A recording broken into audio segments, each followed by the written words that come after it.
too. Knows about the grind, the bubble grind. Now we have a guy that could probably get in there if you...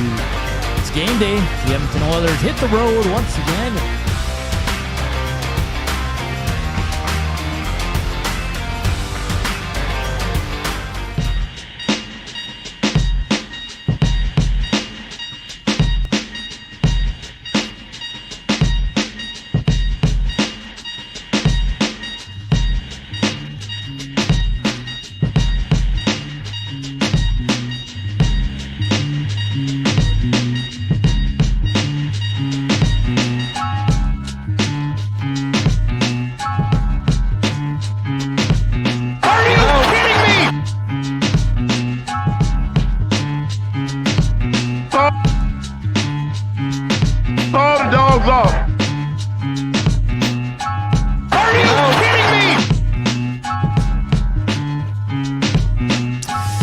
Are you kidding me? It's right. Holy cannoli.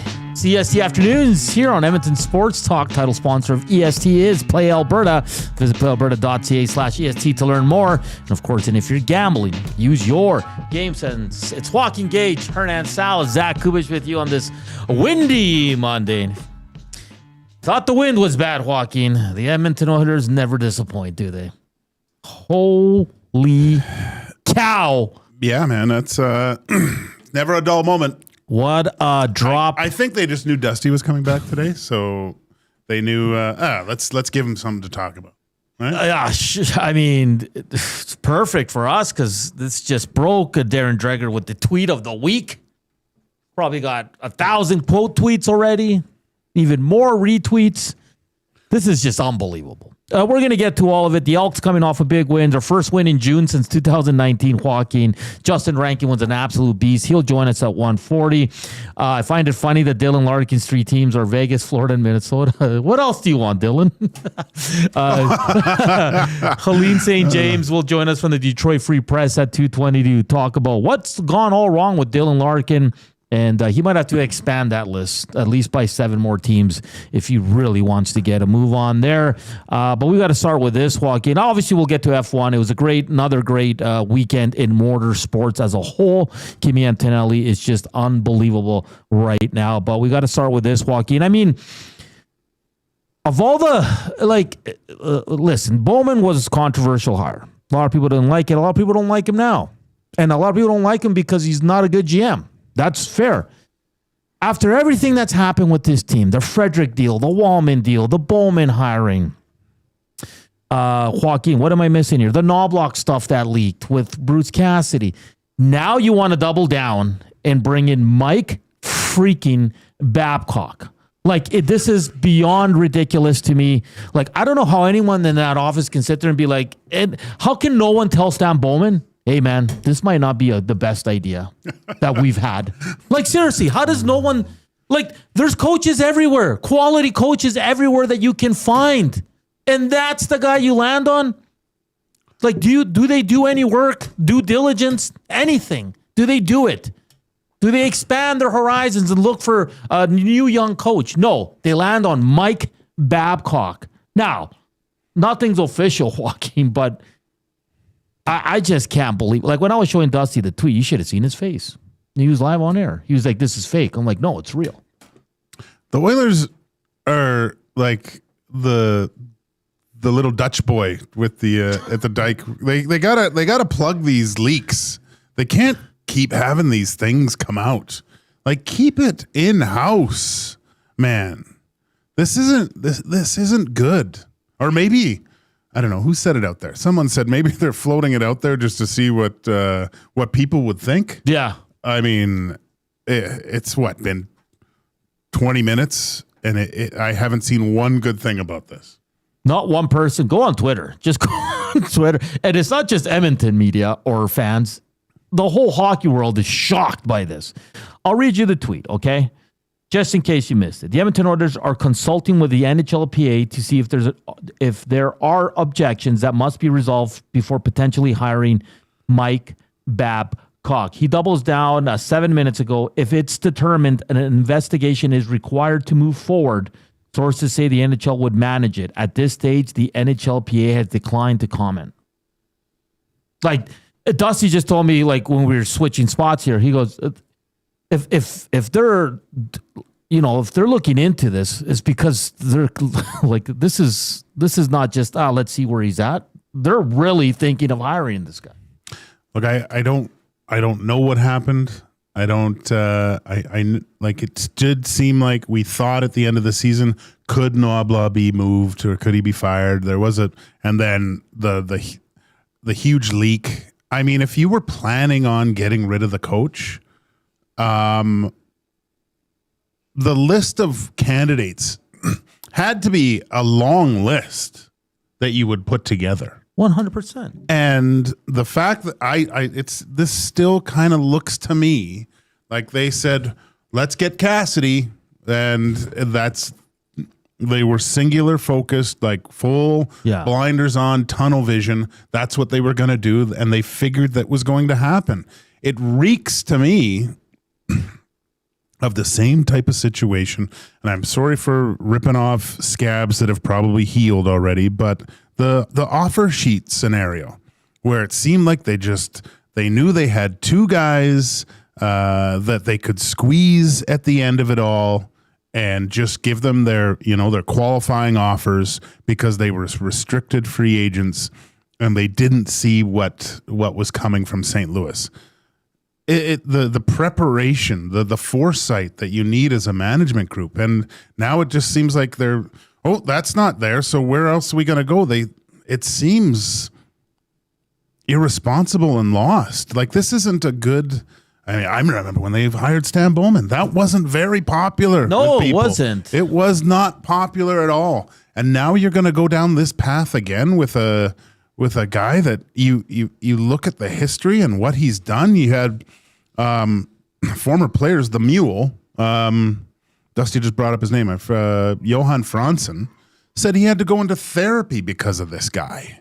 Like, what are you doing here? And players talk. You think Connor and Leon right now, wherever they are in their off season, they're like, "What are we doing?" Like wiping their browser history. They're changing their codes. They have like a 10-digit code to get into their phone. I've never heard of hockey players having to come in with pay-as-you-go phones, burners. Like if Babcock's my coach, I'm dusting off the old Sony Ericsson. Yeah. Hey, how come no one here brings their phones? But where's Daryl Cates in all this? Where the hell is the owner? Wake up, man! Look, what are we doing here? This is a disaster. Reed Wilkins has said it for the last month. It truly has decade of darkness feels. Like everything they do is the wrong move, and we all know it. How can they not see it? Connor gets his Ted Lindsay and then smashes it. He's all happy one day, ruined the next. You legit have 1 year to convince Connor McDavid to stay, and you're going to bring in Mike Babcock. Are you freaking kidding me, Stan Bowman and Jeff Jackson? Get your head out of your arses, man. And I'm sorry, the owner, wake up. And why is Mike Babcock the answer too? That's another thing. Who was it? Was it Dusty? We went through the players. When the last time Mike Babcock won a championship, you look at that Detroit Red Wing roster, it is laden with Hall of Famers. Yes. Hasek, Lidstrom, Zetterberg, Datsuk, Draper. It go on and on and on.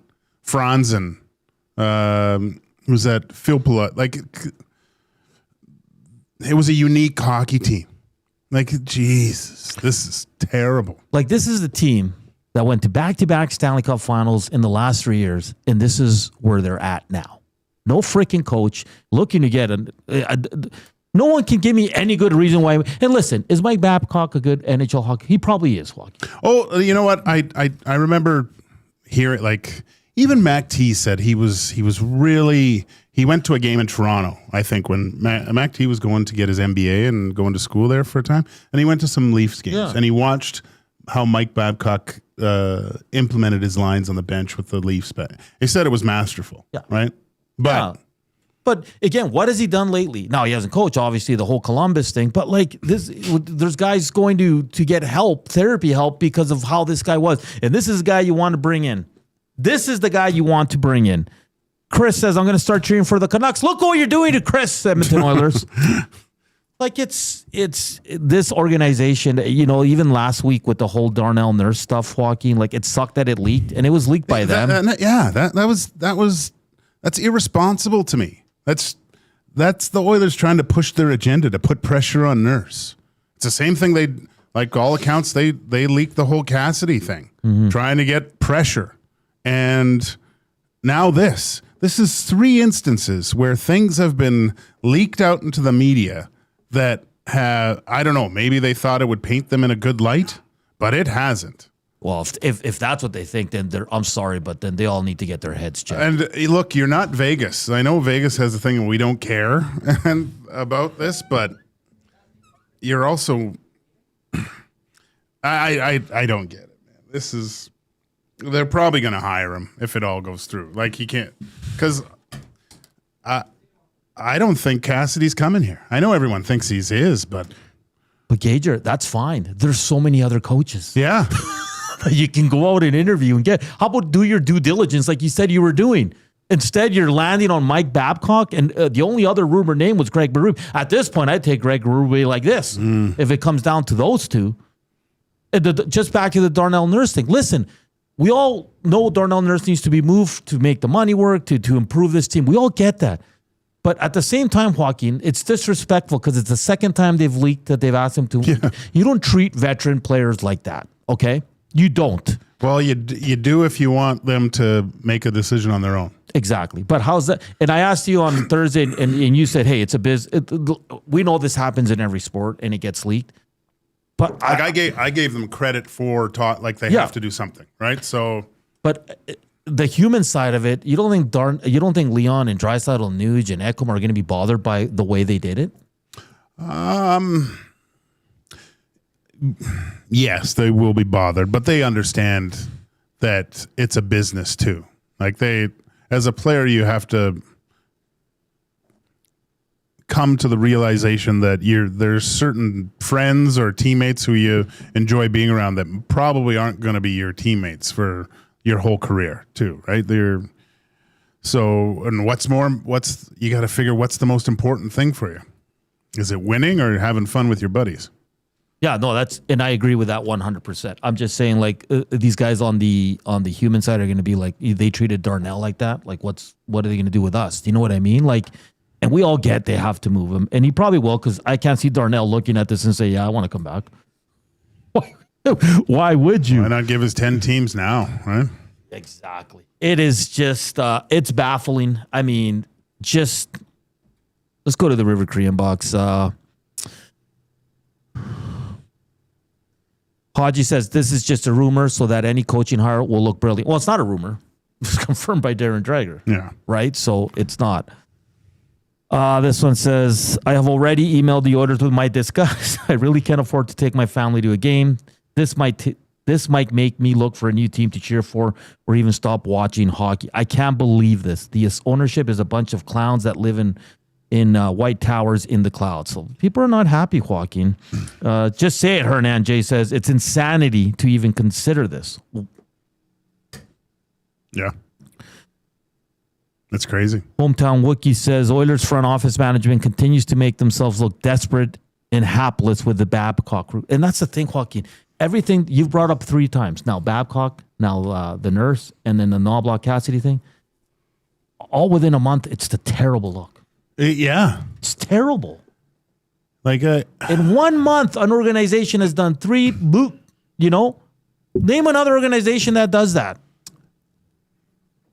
The Oilers of the Decade of Darkness era. Sure. That's why Reed keeps saying, he goes, obviously he's not as bad. I mean, we're in a Canadian market, so, but have you heard any other weird rumors from other teams doing stuff like that paints them in a poor light? Like, you can't tell me that anyone looks at this and goes, yeah, that's a good idea.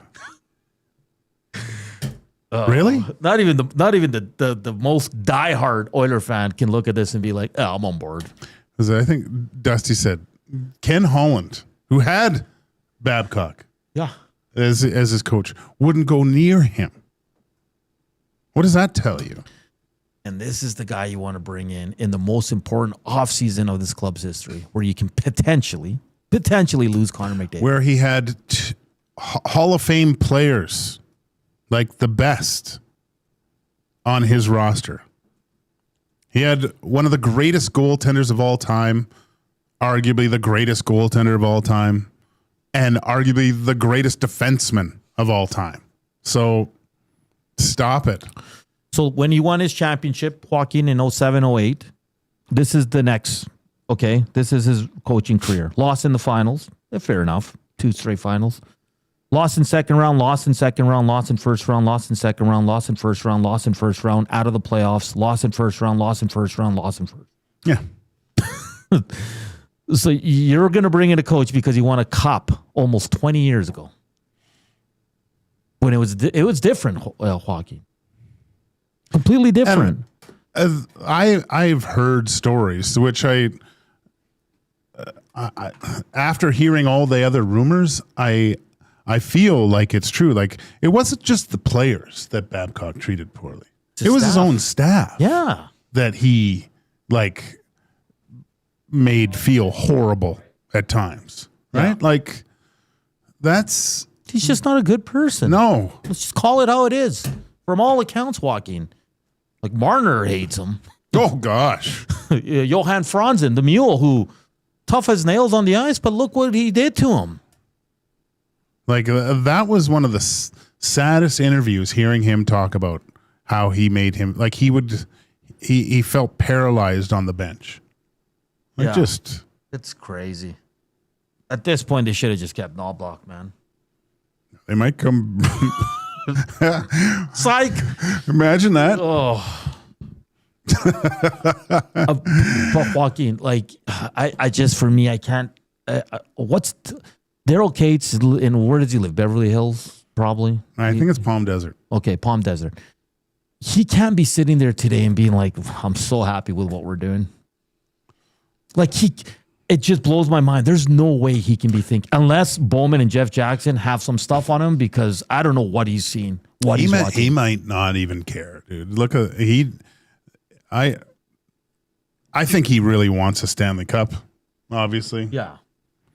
And I don't know if it's him or not, but you would think that, I wonder how it works. Like, do you get carte blanche as the management and not have to run it? Like, I guess at the end of the day, you run it past the owner, but are they on their own going, let's go see if we can get Babcock, and not talk to Cates before?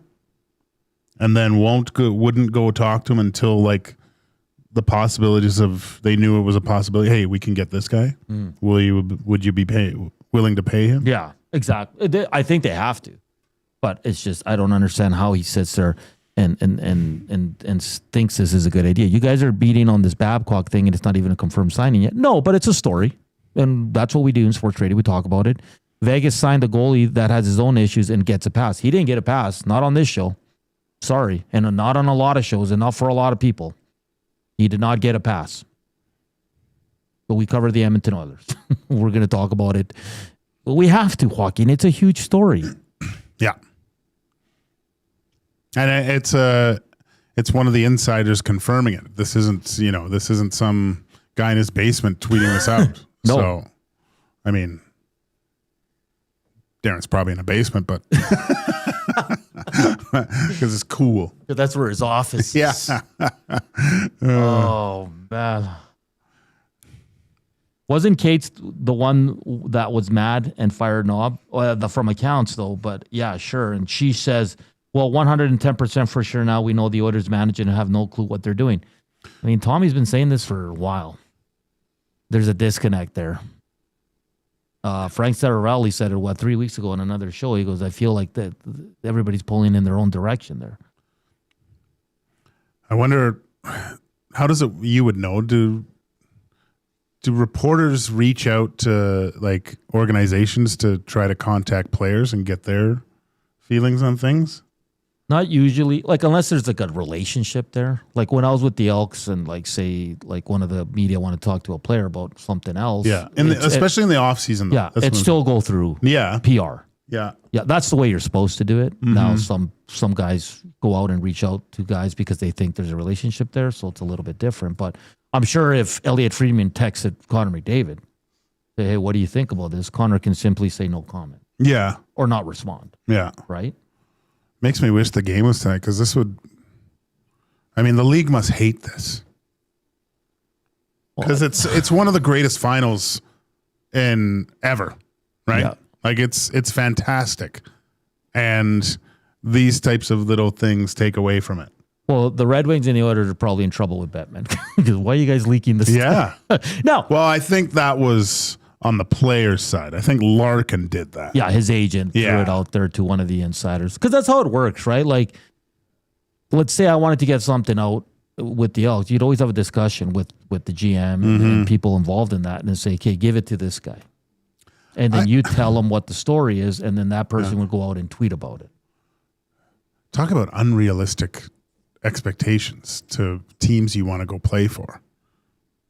I mean, he really wants to win. I'll give him that. Oh, what a front runner, eh? Oh, man. Yeah, no, I Florida or Vegas, preferably. And that's it. Like, I don't know. You got to look at the other team in the pieces. Can they make it work? But at the end of the day, and that's why we're going to have Helene St. James on, Stevie Y can be like, screw you. We'll see you at camp. Yeah. Or we're not paying you. Yeah. So, and he's locked in. Yeah, he is. And don't get me wrong. Teams are like, I'm sure Florida and Vegas and Minnesota are very flattered. Well, they're probably looking, well, hey, could we do this? Mm-hmm. I wonder if Vegas says that they got time to talk about this, but not about Cassidy. Zulu will finish with this one. This is actually embarrassing. The management is a failure. Yup. It sure is. 247 watching. We should get to 100 thumbs up. 100 thumbs up today. No excuses. The afternoon inbox is presented by the River Cree Resort and Casino. Check out their Tap 25 restaurant where the entire menu is 50% off 7 days a week from 2 to 5 p.m. And the Oilers might be interested in a few of the younger crew in the coming years. The next generation of NHL stars are coming back to Alberta this summer. Tickets are on sale now for the 2026 Ilinka Gretzky Cup in Edmonton. Visit IlinkaGretzkyCup.ca and click on tickets to get a seat for a first-hand look at the future of hockey. Okay, well, lots to get to. Like, we have so much to get to here. I think we got to keep going on this Oilers stuff here. We'll get to the Elks. Lots to get to there. F1 as well. A great Game 3 in the Stanley Cup Finals hockey, and that was unbelievable. NBA Game 3 tonight in the finals as the series shifts to New York with the president in attendance. Joaquin. Oh, really? Yes. Jeez. So Knicks fans are like, damn it! Oh, man. He's just loved in New York, too. Yeah. Read the room, Donald. Read the room. We're back to continue this conversation. Dreger's tweet that the Oilers are inquiring and looking at to interview Mike Babcock, but first they got to get through a few hurdles, and we'll continue to roll on. Nasty chat, slam that thumbs up for us. Joaquin, Gage, Hernan, Salas. Here's Coop.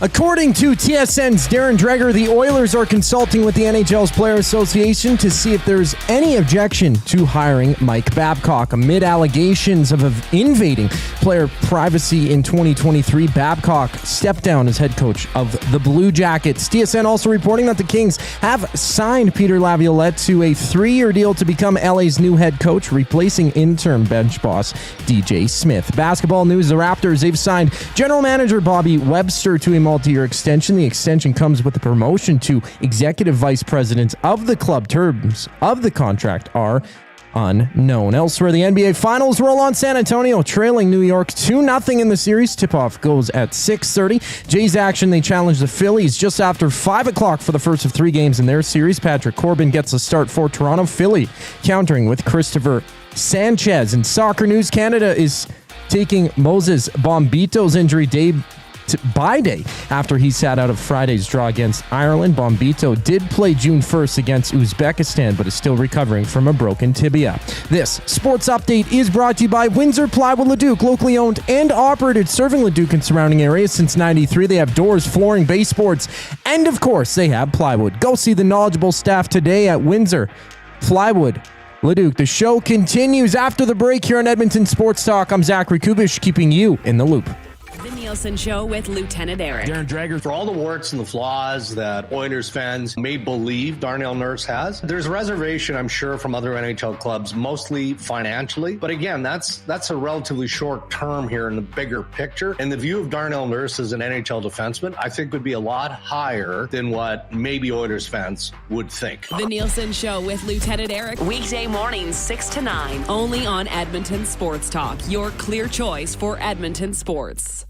There's one game that kicks off summer. Elks football is back, and the best way to experience the home opener is being there when it happens. For every catch, every tackle, every touchdown, hear the roar of the crowd that's been waiting for this moment. Elks, Alouettes at Play Alberta Field at Commonwealth Stadium, June 20th. Presented by James H. Brown, Alberta Injury Lawyers. Lock in your tickets for the home opener now before they're gone at goelks.com/tickets. Edmonton Elks, our city, our year. Hey sports fans, I'm Alistair Johnston with Canada Soccer's men's national team. The biggest sporting event in the world is coming to Canada this summer, and we hope that you're just as excited as we are. It's a once-in-a-lifetime opportunity, and I can't wait to share it with the whole country. Sentinel Storage, official storage partner of Canada Soccer. Get ready for a night of legendary Canadian rock. The River Cree Resort and Casino presents Honeymoon Suite live on June 25th. Sing along to the hits that defined a generation, including New Girl Now, Feel It Again, and more, as Honeymoon Suite takes the stage for one unforgettable night of music and energy.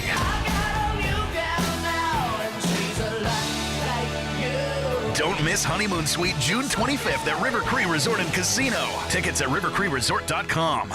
Goodwill is one shopper, finding something I never knew I needed. A jacket, a deal, one donor, letting go of something so someone else can move forward. One program participant, learning, trying, building skills, building confidence, building a future. One purchase, one donation, one job, one choice. Goodwill is the power of one, the power of one, the power of one, the power of one. Goodwill Industries of Alberta. It all starts with one.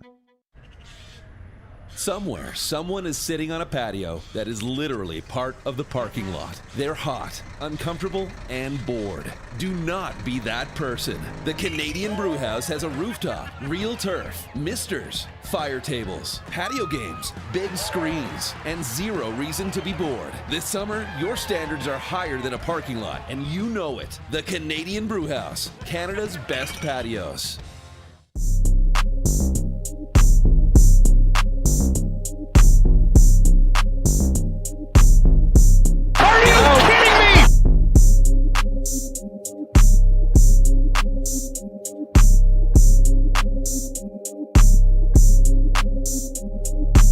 We're back here on EST Afternoons. What a day. The sun is shining, but the wind is fierce. It's Joaquin, Gage, Hernan, Salas, Zach Kubish here with you. Portions of this hour brought to you by Lamley's, built for the job, made with quality craftsmanship and designed for job protection with cowboy-worthy durability. Lamley's workwear combines safety with all-day comfort, featuring brands like Ariat Work and Wrangler Rigs, designed to withstand tough conditions and deliver performance across every job site. Visit lamleys.com/work to see how Lamleys can make your workday better. LAMMLES. And don't forget to smash the thumbs up. Smash the thumbs up. Smash the thumbs up. All right. If you missed it, the Edmonton Oilers from Darren Dreger, just let me pull it up here once again. You heard it in the sports update as well, are consulting with the NHLPA to see if there are objections that must be resolved before potentially hiring Mike Babcock. Babcock.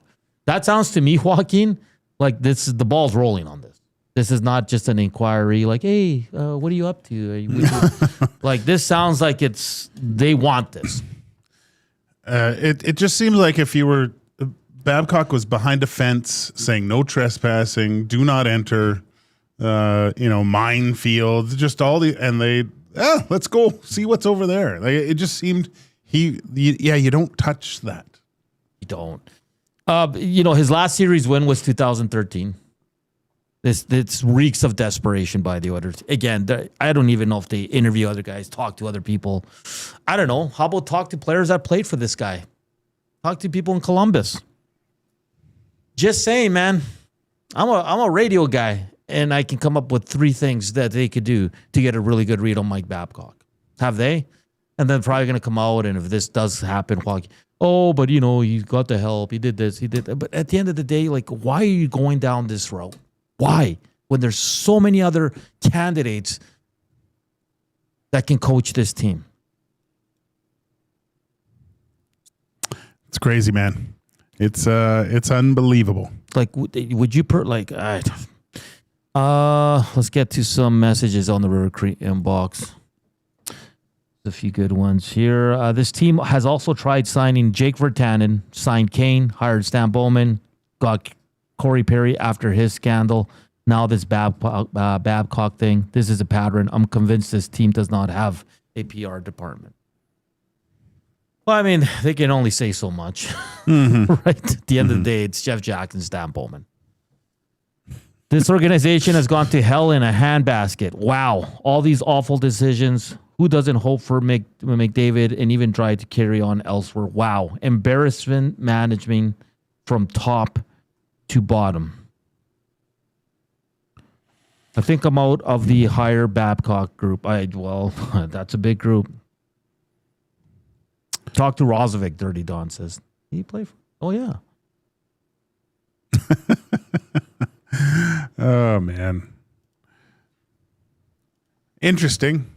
I guess from what I gather, the PA has to say it's okay, and then the league has to do the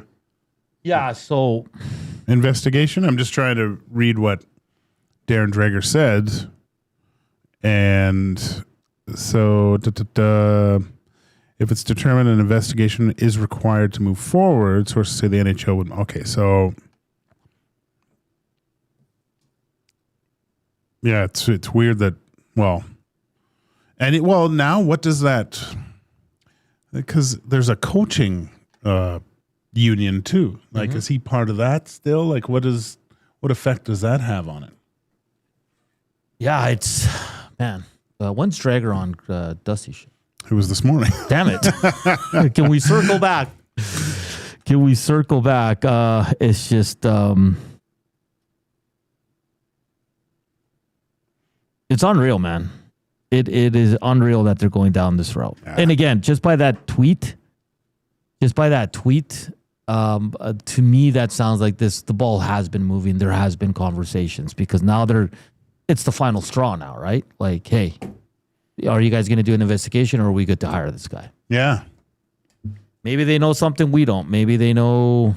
Oh, Gage, I was supposed to text you the lineup today and I didn't press send. I apologize. It's okay.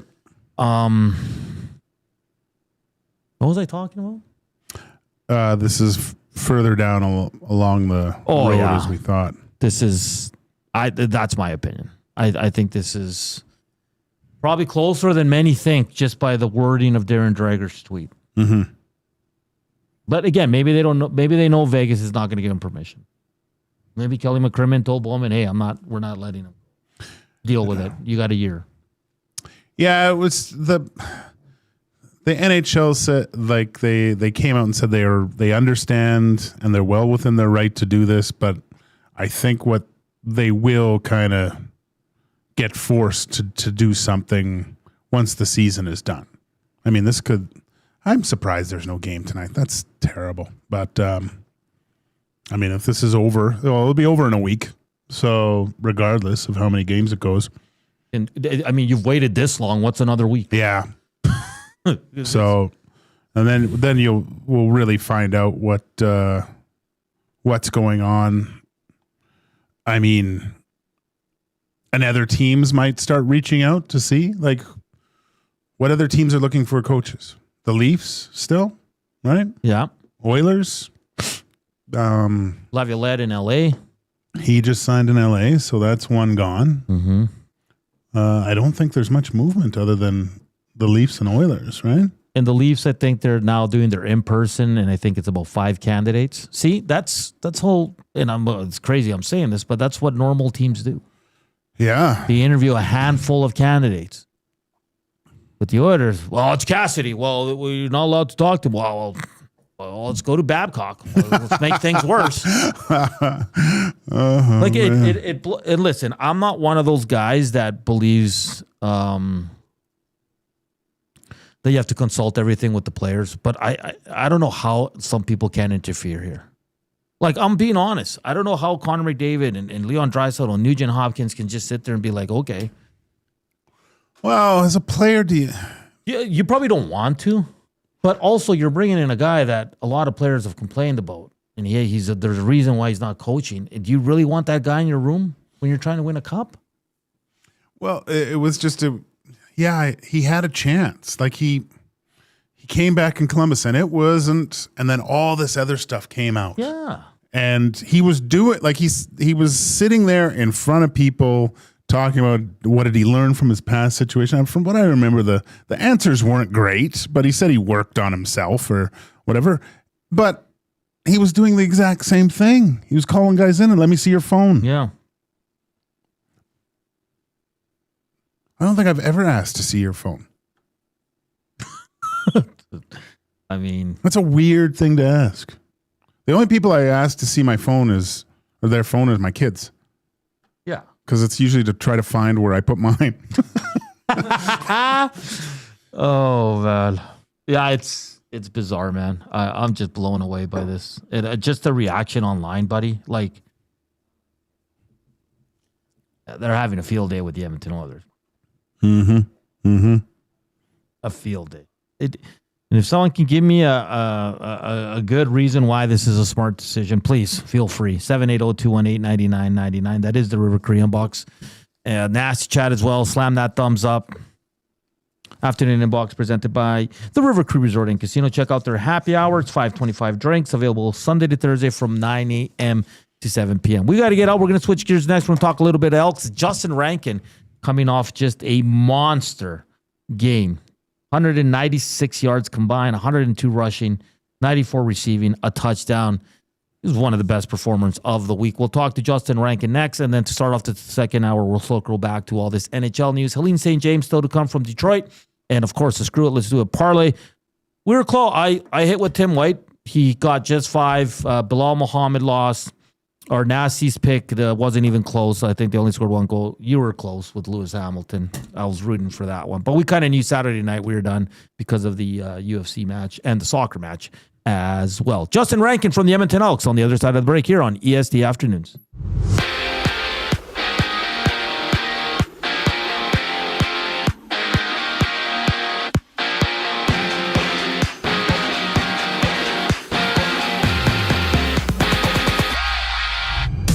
TSN's Darren Dreger reporting that the Oilers are consulting with the NHL's Players Association to see if there are any objections to hiring Mike Babcock amid allegations of invading player privacy. Back in 2023, Babcock stepped down as the head coach of the Columbus Blue Jackets. TSN has also reported that the Kings have signed Peter Laviolette to a 3-year deal to become LA's new head coach, replacing interim bench boss DJ Smith. Basketball news: the Raptors, they've signed general manager Bobby Webster to a multi-year extension, and with the extension comes a promotion to executive vice president of the club. Elsewhere, the NBA Finals roll on. San Antonio trailing New York 2-0 in the series. Tip-off at 6:30, and the Jays, they're in action later tonight against the Phillies just after 5 o'clock for the first of 3 games in their series. Patrick Corbin gets the start for Toronto. Philly countering with Christopher Sanchez. And in soccer news, Canada is taking Moises Bombito's injury day by day after he sat out of Friday's draw against Ireland. Bombito did play June 1st against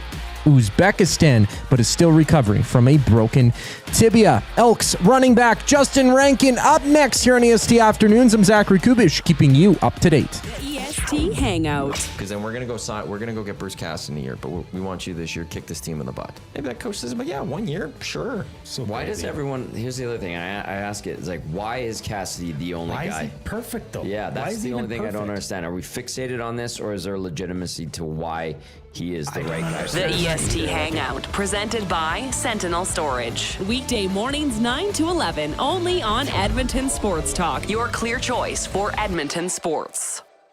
When you bet with Play Alberta, you give back to Alberta. That's because it's the only app in the province that puts all revenue directly back into supporting programs and services that Albertans rely on every day. So next time you place a wager on your favorite team, know that you're also making a difference across the province through Alberta's General Revenue Fund. Visit playalberta.ca/EST to learn more. That's playalberta.ca/EST. Must be 18 plus. If you gamble, use your game sense. At Firehouse Subs, our subs are freshly toasted, stacked high, and crafted to satisfy. Each sub is piled high with premium meats, melty cheese, and toasted to perfection. Firehouse Subs brings bold flavor to every bite, all served on a freshly toasted roll. But we're not just feeding Edmonton, we're fueling it. Dig into the brisket hat trick, piled with slow-smoked brisket and melty cheese. Or go to the Firehouse Subs fan favorite, the Hook and Ladder. Made to order with smoked turkey, honey ham, and Monterey Jack cheese on a perfectly toasted roll. With 15 Firehouse Sub locations across Edmonton and the greater area, it's easy to grab a hot and hearty sub close to home. Firehouse Subs. Hot, hearty, made to satisfy. Time for a new career in 2026? Or maybe your kid is still pondering their path. Good news! Weiss Johnson is hiring. Hi, it's Dennis, and not only are we hiring for heating and air conditioning, we're also looking for experienced plumbers and gas fitters. With the growth in residential development, there's no shortage of opportunities at Weiss Johnson. Choose your path with us. Learn from one of the industry leaders, and we will grow together. Receive great benefits and school reimbursement as well. Visit weiss-johnson.com today.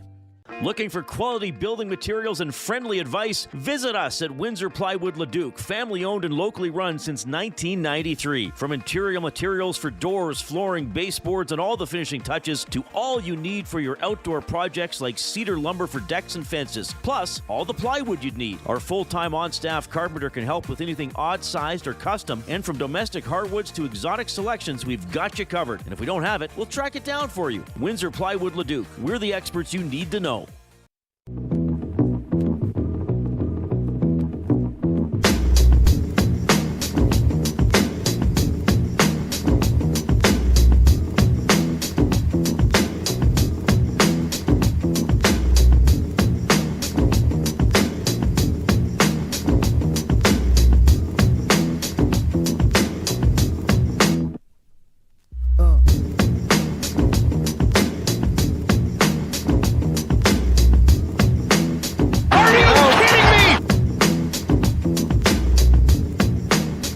Back here on EST Afternoons, Joaquin, Gage. I'm Hernan, Salas, Zach Kubish, the producer, in the house as well. Lots to get to. Still on the show is the Mike Babcock tweet from Darren Dreger has caused up a storm here in Edmonton, but we are going to shift gears. As the Edmonton Elks picked up a 29-21 win over the Redblacks on Saturday. It was a rainy game, man. It was a torrential downpour to start that game. Fajardo, 266, 1 TD, and our next guest, Justin Rankin, was an absolute beast. 196 combined yards, and he joins us now on the Oil Country Towing video hotline here. Justin, how you doing, man? Resting up? Yeah, what's up, man? I'm good. How you doing? We're doing excellent. Before we get to the personal stuff of that game, just for your club, Justin, I mean, you were here last year. 2 years ago, you spent half the time here in Edmonton as well. But to get that big win, it's the Elks haven't won in June since 2019, and to go on the road in tough conditions, pick up that win, what does that mean for your group? Yeah, man, it's huge, right? Like, again, like being able to break that streak of, 6 years of, losing that first game every year is awesome. Kind of showing the fans and the community that, we're serious about competing this year, right? Justin, again, great performance last game. Tell us a little bit about training camp and getting ready for this first game and getting that first win, having a performance like you did. And I'm sure that if you asked every one of your teammates, they probably omit this bye week and try to get after it again, feeling good about yourself. Yeah, I mean, obviously, like that second week bye is a little crazy to me, but you know, just trying to stay in it, trying to keep all the guys, you know, locked in during the bye week, and you know, so we can keep the momentum going. But it does feel good to, like, you know, obviously come off of a win into that bye week, and you're not sitting sulking over a loss for a week straight, and you know you can't even play a game to not think about it, right? But so that's huge. But camp was good, right? We got some new pieces. You know, we were able to kind of build relationships, build the bonds, and you know, see how each other play, and you know, get to know one another. So I mean, it's always a good time during camp. You know, you just strictly football for 12, 13 hours a day. You know, but yeah, it was a good time. Justin Rankin from the Edmonton Elks joining us here after a 196-yard performance. Justin, let's talk about that performance. I mean, the O-line was good. You know, Cody made some good reads there, had the long touchdown pass to Austin Mack, but 13 carries for 102 plus a TD and then 5 receptions for 94. Just what worked that on Saturday for you in the offense? Yeah, I mean, shoot, we just believed in, you know, each other and believed in what we wanted to do as a football team and as an offense, right? Like we wanted to play fast and physical, and I think that we did that, right? I think we came out and we were a physical team, and you know we played fast, right? We made plays when the opportunity was there. That's the biggest thing. You know, guys were playing for each other, guys blocking downfield. I mean, shoot, y'all seen Carter running 20 yards down the field to go hit somebody. You know, that's an offensive lineman running 20 yards down the field full speed. Anytime you got somebody doing that, I mean, come on, man, like good things can happen, right? So I think that's just the biggest thing is like we believed in each other, trusted each other, and you know, we went out there and did our job. Nobody was really trying to do too much. We were just doing our job. Justin, so you have the bye week like you mentioned this week. How do you stay fully engaged, and is it just because of the way that, you know, the things have happened in the past here that this team is, you talk about the singular focus, and everyone that we've talked to with the Elks seem to have that same type of drive. Is everyone just clearly locked in, and even though you're not playing this weekend? Oh yeah, 100%. Like, I mean, the energy in the locker room, you know, shoot, even to the point of how many guys are like stayed around to continue to be, you know, obviously around the team, around the organization. Like it's amazing. Again, obviously that second week bye is a little tough, but man, like just the focus that everybody has this year is on a whole different level, you know, and it's nice to see, and it's nice to be around. It's nice to be a part of it. Justin, the elements, I remember tuning into the game and just seeing this rain. I was like, oh boy, how was it for you as a player? Do you like the rain? Obviously, you know, as a running back, you're probably going to get more touches because they're not going to throw it too much. But just talk about the elements of Saturday night. I really hate playing in the rain. Like I'd rather play in the snow than the rain. I hate being wet. You know, you feel heavy. You know, I had to change my cleats. My cleats were soaked. That was the most rain I've ever played in. You know, that first half on the TV, it was kind of hard to see. Like I watched the TV version, and it didn't really, you know, do no justice to how much rain was actually coming down in the game. You know, it was crazy. But at the end of the day, like you got to go play football, right? So, you know, I know that rainy games are normally run games, but I mean, shoot, Cody was out there throwing that thing in the rain. I've never seen a quarterback throw the ball like that in the rain. So that was pretty awesome to see, right? Justin, you should play more in the rain. I mean, 196 yards. Start calling you Aquaman. Yeah, seriously though. Justin, let's just talk about your journey here in the CFL. I was still with the club when you came into training camp. I know you were released early in camp. I think it was due to injury, but once CJ was let go and G-Roy kind of took over the reins there, he brought you right back, and you haven't looked back. Like every time we see you, it's just better and better. And for me, you're one of the most, if not the most explosive guy in the CFL. Just talk about this kind of 3-year journey you've been on since you came up here. Yeah, it's a little wild. You know, I always try to tell some of the rookies that come in every year, like, dude, they cut me. Like, I was in the same position as y'all. Like, you guys made the team. You know, like, they cut me. I got cut regardless of what injury or not. You know, like, I was balling out. I thought I was good. The next morning, they're telling me to bring my playbook to the office. So, you know, I'm like, you know, just it's a journey, right? Like you said, it's just a journey, and just putting your head down and, you know, continuing to show up every day. And that's just really all I did, right? Like, for me, the biggest thing was just learning the CFL game and kind of just getting comfortable and understanding how the game was played, and, you know, the speed of it and the field size, and, you know, like that was really just the biggest thing for me. So, like, obviously that takes a little bit of time, and I knew once I figured it out, like, I could be successful. No, I just like, so the next game, obviously going up against Montreal, how much goes into watching them play and trying to break down their defenses over these next few weeks, Justin? Yeah, it's a lot. Like, I mean, obviously, like, football is a lot more mental, a lot more film than, you know, a lot of people think. Like, obviously, like, we got to be physically intact, physically, you know, able to play against this team. But at the end of the day, like, man, that's a tough defense to play against. And, you know, they disguise a lot of stuff. They do a lot of funky junk out there. So, you know, we really got to watch the film and be locked in on the calls and who we're blocking and, you know, where we're sorting things to. So it'll be a lot of film watching, you know, especially in Montreal.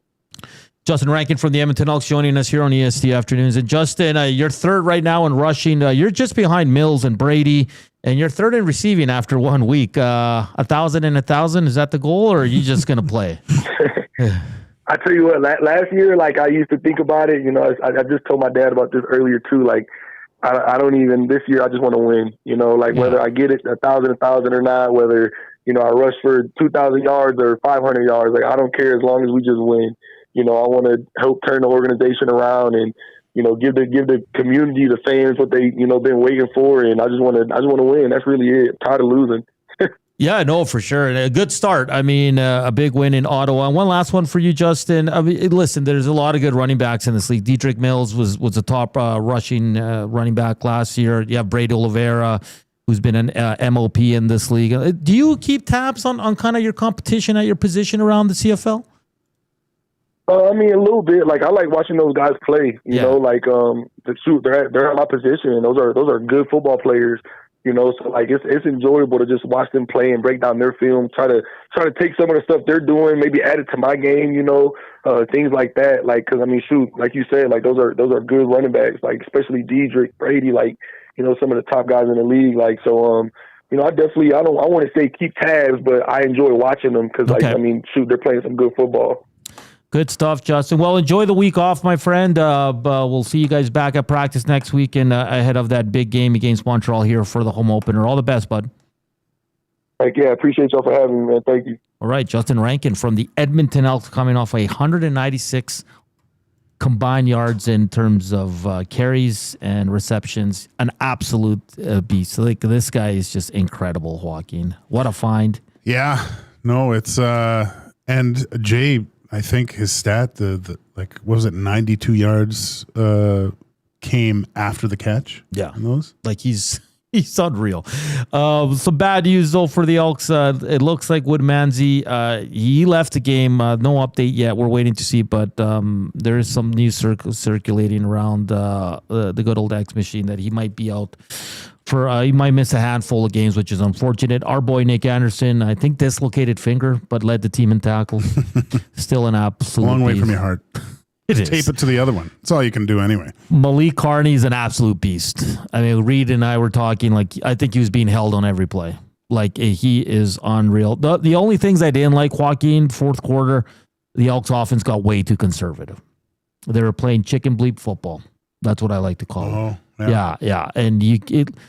And the red zone efficiency. They got field position all game long. Mm-hmm. They were in good spots, and they had to settle for field goals. So I think a little bit more. And listen, I get the weather, and I hope it was the weather. Might have changed that, Joaquin, because balls can slip and all that. But you got 4 turnovers. Tyrell Ford had one, probably the easy interception he would have had, Joaquin. But I'm a little, he jumped up and he caught it. And then when he fell, he lost the ball, but he got like hurt. But like, he didn't have to, like, I don't think he had to jump. No. Yeah.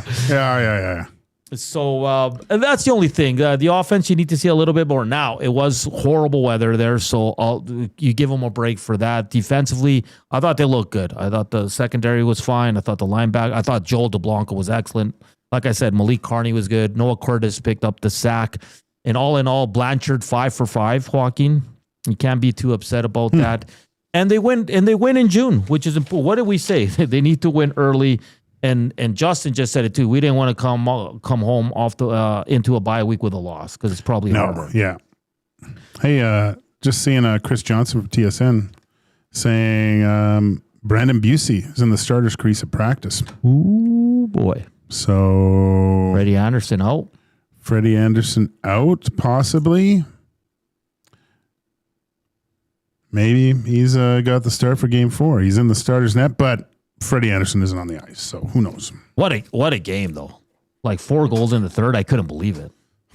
That was all my like fourth. I was whiskey. upset because I was with my buddies, and at first I'm like, my one buddy couldn't come till later because he's got young kids, so he was putting them to bed, so he didn't come till later. I was like, at least we were hanging out for a period because it was 4-0, and he goes, screw that. And at the end, we couldn't believe it, 4 goals. Oh man!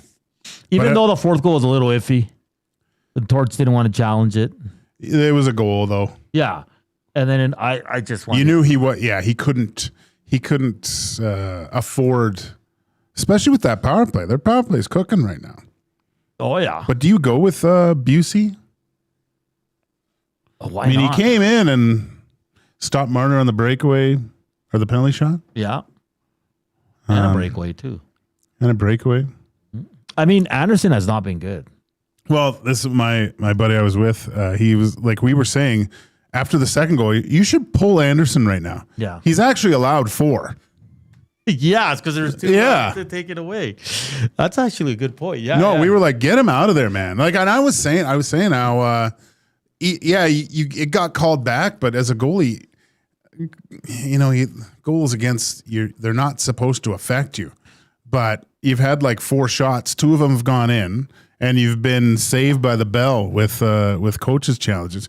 You're not feeling that confident about yourself, and it looked like Freddie looked rattled the rest of his time in there.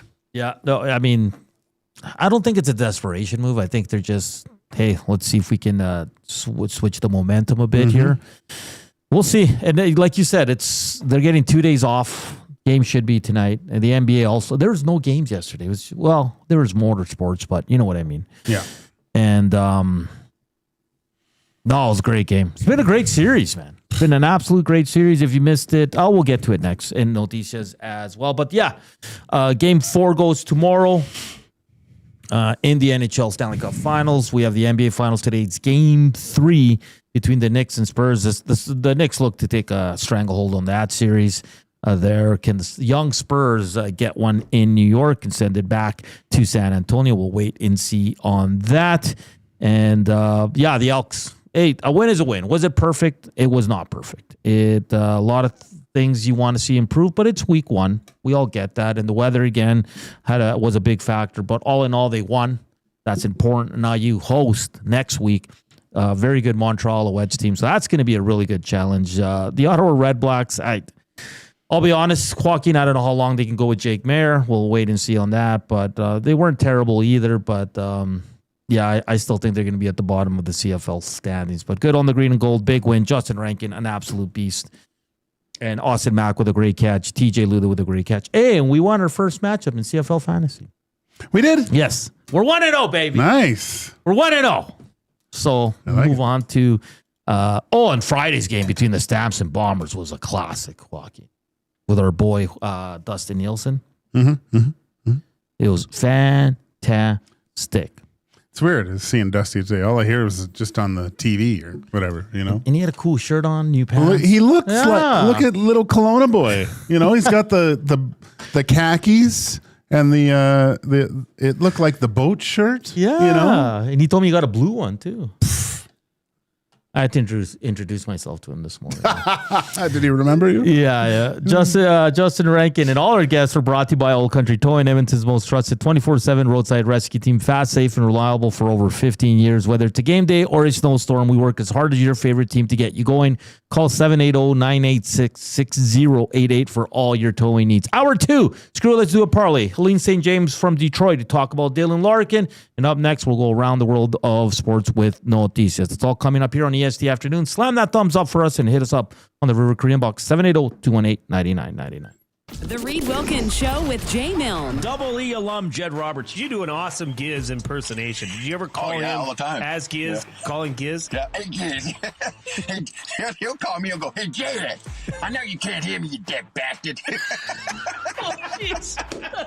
I'd be like, what? Then I'd hang up on him. The Reed Wilkins Show with Jay Milne, weekday afternoon 3 to 6, only on Edmonton Sports Talk, your clear choice for Edmonton sports. You've heard the name, but what does it mean? For over 66 years, William Huff Advertising has supplied signage from screen printing to digital to LED with design, production, and install in-house. It's a one-stop shop for all your signage needs. Edmonton owned and operated, William Huff has been trusted by the biggest companies and teams in the City of Champions and many others across the country to do the job. If you're looking for a way to get the word out about your company or event, they are the answer. Go to www.williamhuff.com. Their results speak for themselves. Get ready for a night of legendary Canadian rock. The River Cree Resort and Casino presents Honeymoon Suite live on June 25th. Sing along to the hits that defined a generation, including New Girl Now, Feel It Again, and more, as Honeymoon Suite takes the stage for one unforgettable night of music and energy.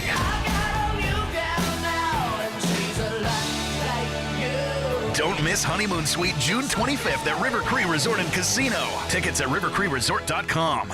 There's one game that kicks off summer. Elks football is back, and the best way to experience the home opener is being there when it happens. For every catch, every tackle, every touchdown, hear the roar of the crowd that's been waiting for this moment. Elks, Alouettes at Play Alberta Field at Commonwealth Stadium, June 20th. Presented by James H. Brown, Alberta Injury Lawyers. Lock in your tickets for the home opener now before they're gone at goelks.com/tickets. Edmonton Elks, our city, our year. Looking for a delicious meal without the hassle? Head to Pasta Pantry in Sherwood Park, your home of the game day meal. From handcrafted fresh pasta with rich homemade sauces to ready-to-heat family meals, Pasta Pantry brings authentic Italian flavor straight to your table. For over 30 years, Pasta Pantry has served hot, delicious comfort food made right in our kitchen. We do it fast so you can slow down. Visit Pasta Pantry in Sherwood Park today and taste the difference fresh makes. Pasta Pantry, real food, real fast, real good. The Canadian Brewhouse has a happy hour for any scenario. Had a good day? It's time for happy hour. Bad day? Oof, happy hour.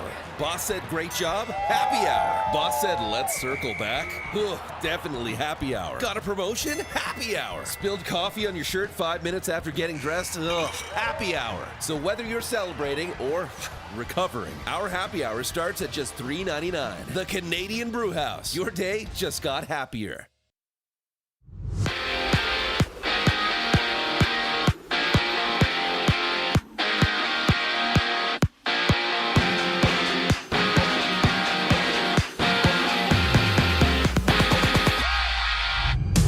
According to TSN's Darren Dreger, the Oilers are consulting with the NHL Players Association to make sure there are no obligations to potentially hiring Mike Babcock. And amid allegations of invading player privacy in 2023, it was Babcock who stepped down as the head coach of the Columbus Blue Jackets. TSN also reporting the Kings, they've signed Peter Laviolette to a 3-year deal, becoming LA's new head coach, replacing interim bench boss DJ Smith. To basketball, the Raptors, they've inked general manager Bobby Webster to a multi-year extension, and with the new contract comes a promotion to executive vice president of the club. Elsewhere, the NBA Finals, they roll on. San Antonio trailing New York 2-0 in that series. Tip-off goes at 6:30. The Jays, they're in action, opening a 3-game set against the Phillies just after 5 o'clock. Patrick Corbin on the bump for Toronto. Philly countering with Christopher Sanchez. To soccer news, Canada is taking Moises Bombito's injury day by day after he sat out of Friday's draw against Ireland. Bombito did play June 1st against Uzbekistan, but is still recovering from a broken tibia. I'm Zachary Kubish. That was your sports update. Hour 2 of EST Afternoon starts right now.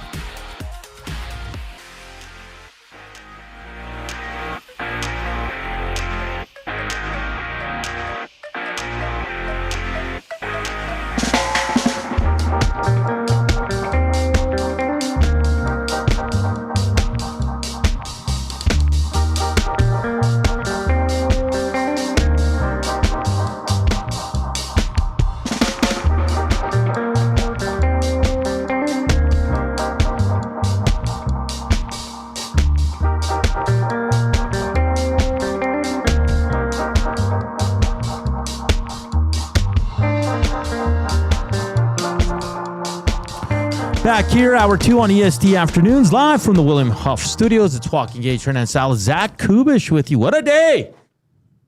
Babs might be coming to Edmonton. Oh, Babsy. Oh, boy. That's going to be interesting. Like always, nasty chat. Slam Imagine him and coffee on the bench. Oh. Give me some of that. Now I'm thinking it's a good idea. I just want to see, like, if this does happen, like, that's going to be a must-watch press conference. But it'll be massive. It might be the most watched press conference in the history of the NHL. Mm-hmm. It's ridiculous. It's, I mean, if we just go off what we're seeing on the nasty chat, the X machine, our inbox, it's unreal, man. It is unreal. So, yeah, I don't know what to do, Joaquin, but let's get to Noticias for the Edmonton Elks. Sorry. Coop, you got that song ready? The segment is brought to you by the Edmonton Elks. The Edmonton Elks home opener, June 20th. It's going to be big. Lock in your tickets at goelks.com/tickets. Hit it, Coop.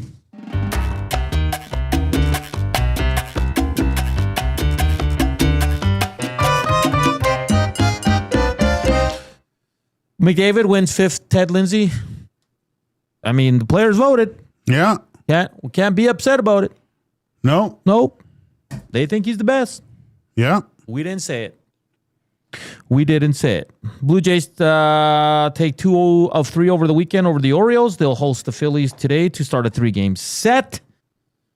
Dylan Larkin gives 3 teams he would accept a trade to. The Florida Panthers, the Minnesota Wild, and the Vegas Golden Knights. Tell me what you really want. What you really, really want. Bombito for the Canada. Center back, Moises Bombito. They're going to wait till the last minute to see if he's healthy enough, which is a little bit unfortunate. I'm a little concerned about this Canadian team. I'm not going to lie. And Denmark Soccer Federation says Christian Eriksen, he collapsed again on the field, Joaquin. Twice. He collapsed many years ago at the Euro. Yeah. And he collapsed yesterday in a game, too. Yikes. Saying he's doing okay, though. So that's good news there. But I can't see him playing soccer any longer. As very scary. Very scary. Let's get to it quickly. NASCAR first. Danny Hamlin went worst to first in back-to-back weeks to win. He won again yesterday, which is unreal. My boy William Byram, he was top 5 for most of the race. I don't know. He fell to like 20th. He's just off this year. And Joseph Newgarden wins in Bomarito. In Madison there, he wins there. Alex Palou ran out of gas when he was pitting. Cost him the race. He finished like 17th. But F1, the Monaco Grand Prix, Kimi on pole. Kimi the winner. Youngest winner in the history of the Monaco Grand Prix. 5 straight victories for the 19-year-old. Lewis Hamilton second.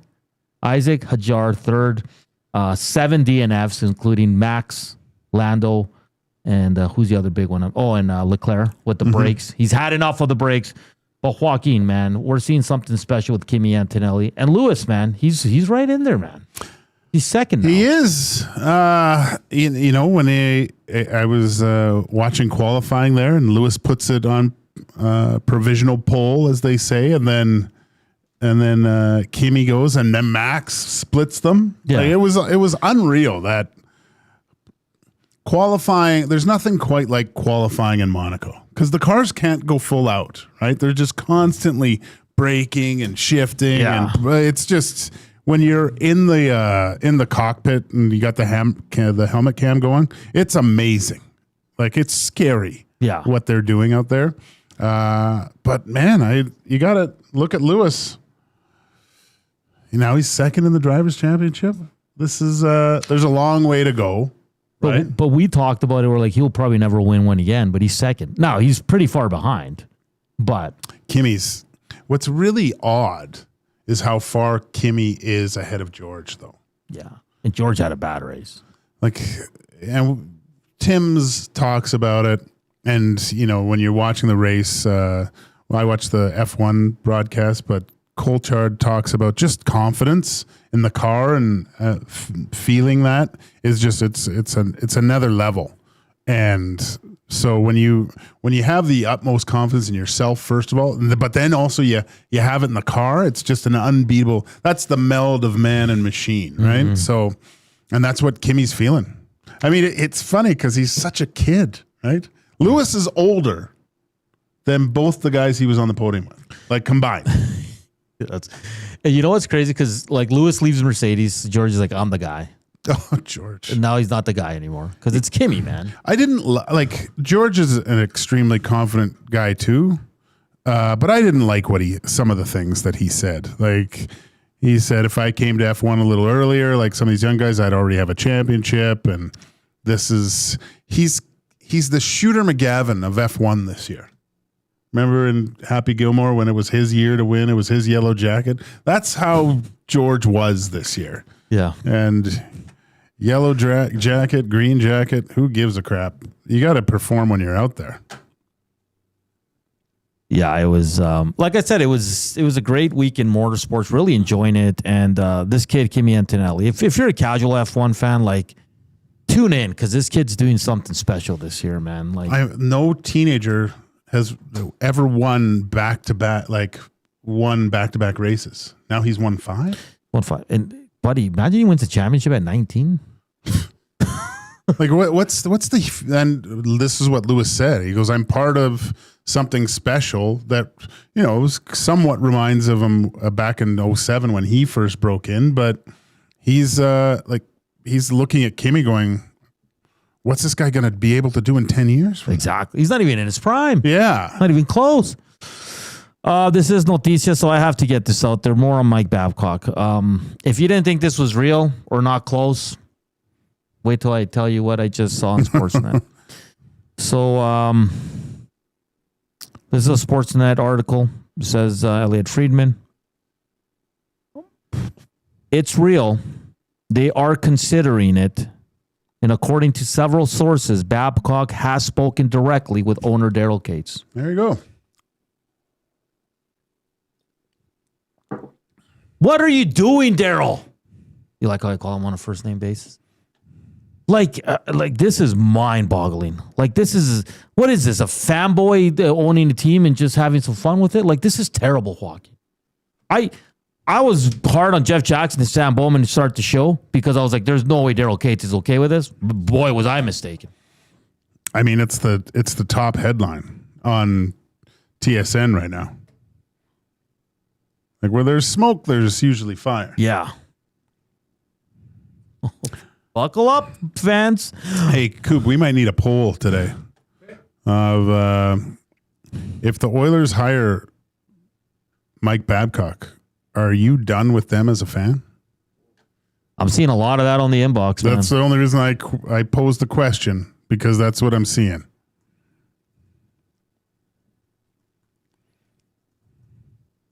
Unreal.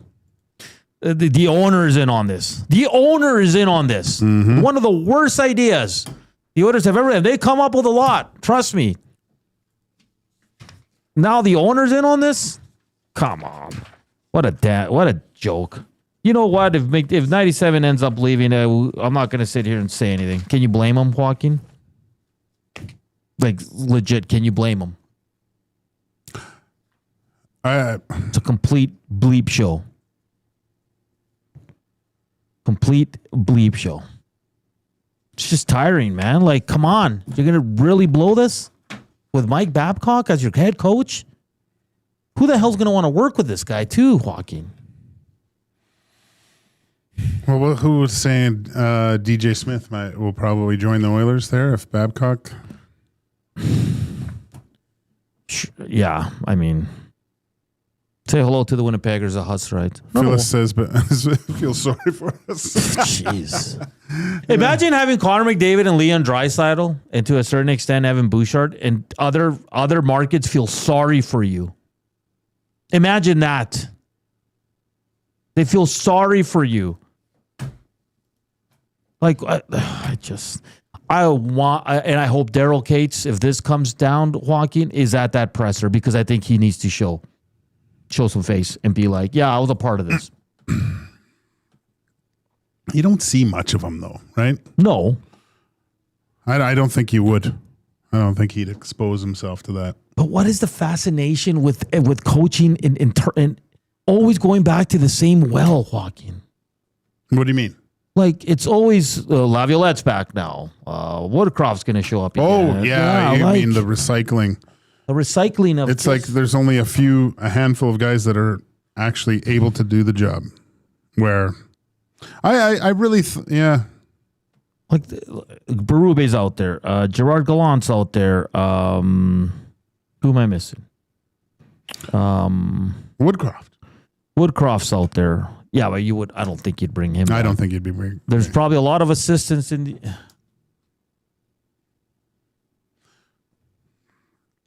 Matty just handed Hernan his phone here. Ryan Rishog tweets this out. Further to this report from Darren Dreger, members of the Oilers leadership group have spoken directly to Babcock recently to discuss this possibility. Everybody's in on it. Wow. Well. Just take me out back and kick me in the nads. Like, okay, so Connor, Leon, Nuge, who else would speak to him? Ekholm. Would Nurse, or is he out the door? Bush probably doesn't really care. He doesn't know what's going on right now. Bush wakes up. Who's our coach? Who's this guy? Who's this guy? Where's Knobloch? Oh, that's terrible. I'm sorry, Bush. I'm making a joke. Oh, that was good, man. Yeah, what about Patrick Waugh? Yeah, there's another Dave. Oh, man. Okay, so the leadership group, like, hey, are you going to take our phones? I thought, didn't Stan say they weren't going to be part of the decision making? But that's how bad it is that you're asking your players to have a conversation with this guy. Yeah, well, okay. Where's... Do I follow Shoggy? I'll fire this thing. Oh, man. Ryan Badback Rashog. Isn't that how he goes? What's his handle? Yeah, just Ryan Rashog, I think. Here, let me see. Yeah, TSN Ryan Rashog. Oh, because there's two of them. Okay. And we got to stop bringing up that he won a cup in 2008. It's 2026, man. Players have openly complained about him. Top players. Like, I don't know. So this has been this isn't like today. This has been in the works, right? Mm-hmm. So they have Connor obviously is probably one. That's the one, and Leon, right? I think it's Nuge, probably just those two, to tell you the truth. Yeah. I don't think Nuge would talk to him. I think it would just be Connor and Leon. And what's discussed? Hey, we heard how you treated some players. Is it true? No. Like, I just don't. I wouldn't have the cojones to say that to the coach. Like, I wouldn't know what to say. Yeah, like, hey, what's your... I would feel really uncomfortable doing that. I don't know. Anyway. Well, there's one local media member here in Edmonton that's been talking a lot about Babcock, and now it's becoming true. So take that for what it's worth. Powerful man. This is, and I don't care. Right now on the surface for me on June 8th at 2:20, if this is true and they hire Mike Babcock, this is the downward spiral of the Edmonton Oilers right here. This is what takes them out. Okay, are they going to be a playoff team? Probably, yeah, because they have a lot of talent. But still a lot of work to do, though. Yeah, but this would be an enormous mistake. Enormous. We got to get to a break because we got Helene St. James coming up from the Detroit Free Press. Since 1952, William Huff has provided industry-leading advertising solutions for thousands of valued clients. Their unparalleled customer service, combined with decades of industry expertise and a desire to make every job the very best it can be, is what they call the William Huff advantage. Visit their website at williamhuff.com or give them a shout, 780-454-4536. We head to Detroit next here on EST Afternoons.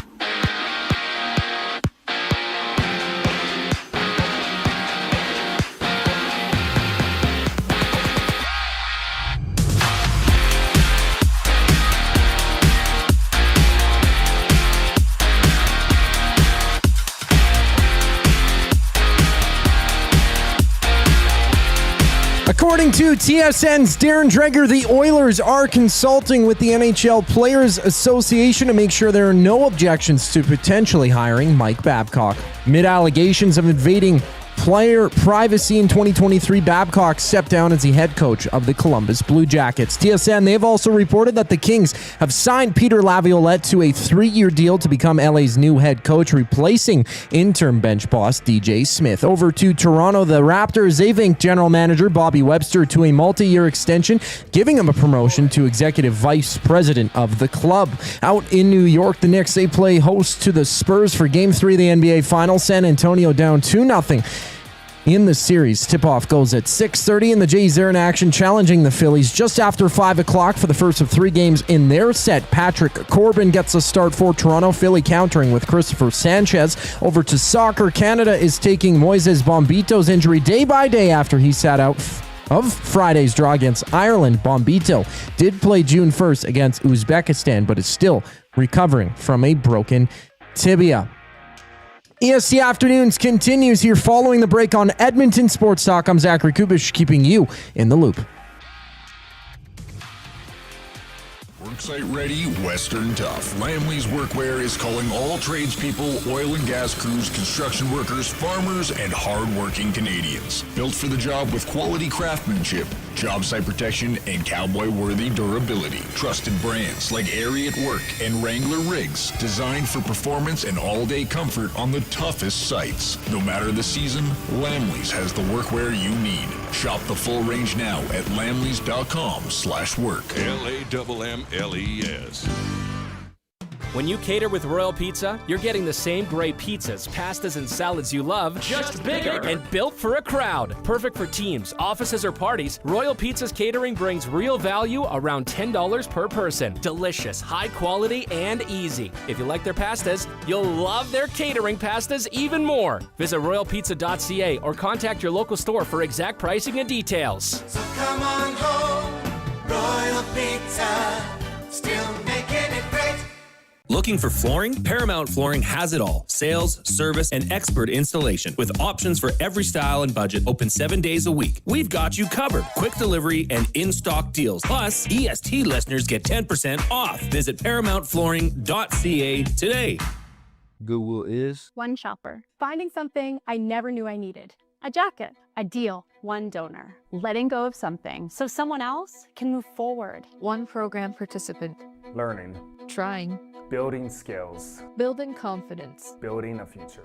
One purchase. One donation. One job. One choice. Goodwill is the power of one. The power of one. The power of one. The power of one. Goodwill Industries of Alberta. It all starts with one. Get ready for a night of legendary Canadian rock. The River Cree Resort and Casino presents Honeymoon Suite live on June 25th. Sing along to the hits that defined a generation, including New Girl Now, Feel It Again, and more. As Honeymoon Suite takes the stage for one unforgettable night of music and energy.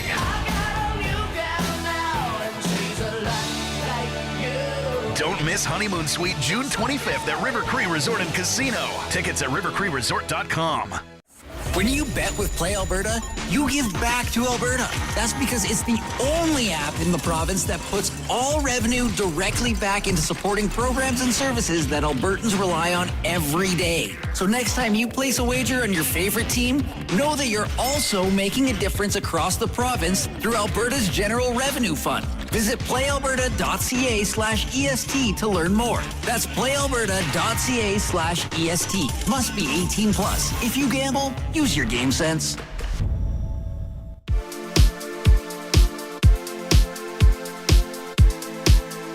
Are you kidding me? We're back here on EST Afternoons here on Edmonton Sports Talk. Joaquin, Gage. I'm Hernan, Salas, producer Zach Kubish in the house as well. And a busy day here at Edmonton Sports Talk with the Mike Babcock picking up some steam here. A lot more reports coming out that the players have talked to him. He's talked to the owner, Daryl Cates. This is just unbelievable right now. But we're going to switch gears. Another big story that broke last week, of course, Dylan Larkin wants out of Detroit. And to talk all things Red Wings, Helene St. James from the Detroit Free Press joins us on the Old Country Towing hotline right now. Helene, how are you doing today? Very well. Good. Let's get to the news from last week that broke late. Captain Dylan Larkin requesting a trade. I guess let's start there. Just where did this come from? Was this expected? I know he was upset, missing another year of playoffs, and he made some comments about the trade deadline and all that. But just where did this come from? And is there more to it? Is it behind the scenes? Is there an issue with Stevie Y, with the coach? What are you hearing, Helene? I honestly think you can trace it back to February. And, I was there in Milan, and I saw how happy he looked after the gold medal game with a gold medal around his neck. I've never seen him look happier. He comes back to Detroit, and in late January, so not that long before the Olympics, the Wings were in first place in their division. All they had to do was play 500 hockey. They would have had 97 points, right? That gets you in. Nonetheless, he comes back. The Wings managed to collapse again in March. They tell us, oh, we don't want to talk about it. That's you guys. We'll write our own stories. Like, well, you keep writing the same story, So, I think he's just had a taste of winning, on one of the absolute highest levels. And now he's 10 years into not making the playoffs in Detroit. How can you, I think you can, that more than anything is probably he turns 30 next month. He realizes there's a limited window for him to go to a competitive team, and it just has not really worked out for Detroit to take that next step and get into the playoffs now. They should have, been in 2 years ago. They missed on a tiebreaker, and so you're thinking, well, the players must realize, the value of every single point, and yet, there was just some absolutely lackluster team performances in March and April where it's like they haven't learned a thing. Helene, you're right. I would put Larkin up as their best player at the Olympics. Him and you look at Hellebuck that last game, but he was phenomenal. And I guess not only winning, but being a part of something special like that just draws the fire. But let's say nothing transpires here. Can Steve Yzerman fix this by training camp? Well, I mean, at the end of the day, it's a business, right? And Steve, a GM is not obligated to trade a player just because he asks to be done so. And with such a short list as of right now, it may have to expand. But, the Wings, they cannot take, first-round picks and prospects for Dylan. They need add players who come in and contribute right away. Otherwise, if you take picks on a prospect, you're telling Moritz Seider and Lucas Raymond, sorry, it'll be at least another 5 years before, maybe we're near the playoffs. They have to have comparable return on Larkin to what he is. And they already needed help or to upgrade at the second line center spot before this whole Larkin thing happened. So, it's a mess. And, Steve's not going to cave to a bad deal to accommodate Dylan Larkin. So I could see a scenario where, this is still a story we're following in September, but hopefully not. Helene St. James from the Detroit Free Press joining us here on EST Afternoons. Helene, you tweeted out today that he's kind of given a list of 3 teams: the Vegas Golden Knights, the Florida Panthers, and the Minnesota Wild. 3 really good destinations. A lot of players would like to go play there, but eventually, Helene, in your mind, do you think he has to expand that list? I would almost think so. That's a very narrow list, and I think last Thursday, if we had put our minds together and said, where might he want to go? Of course, everybody wants to go to Vegas. Yeah. And, the Panthers, even though they missed this year with Barkov coming back, they'll be an instant contender again. And then, Minnesota with Quinn Hughes, amongst other of his Olympic teammates. Those are 3 obvious destinations, but I think it would not surprise me if Steve goes back to Larkin's camp and says, I need more teams, or, that this deal is not happening. And then we'll see, what Larkin comes back with there. But who knows? But that's a very small body of teams for Steve to work with. You mentioned how there's a need for certain personnel. The Detroit Red Wings, obviously they need another goalie. They have just under $30 million in cap space. could it be enticing if Steve Yzerman's a little bit more aggressive in free agency signings? Does that kind of sweeten the pot for Larkin and say, oh yeah, no, we're on the right path here, like you said?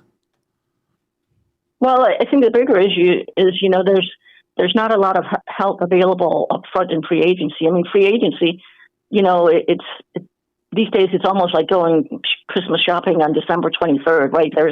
You're digging through for, can you find something that says, I still love you, to a family member? What's wrong with doing that? I don't know what's wrong. What are you saying?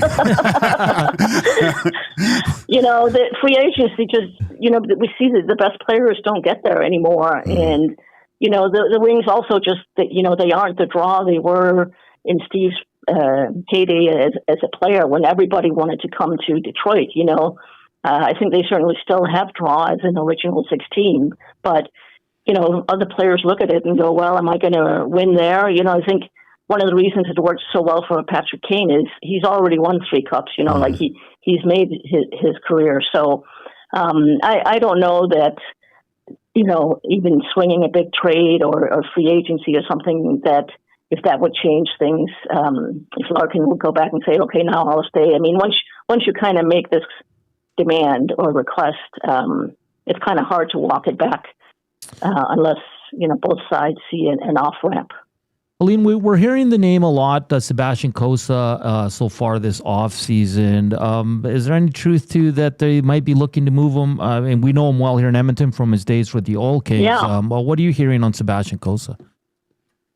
Well, I think you just add up the fact that they've seen 45 minutes of him in the past 2 seasons. And, after they were eliminated at home by New Jersey in the third to last game, they went to play in Tampa and in Florida. And I asked Todd McClellan, why was I given any thought to playing Cossa? He goes, no, none whatsoever.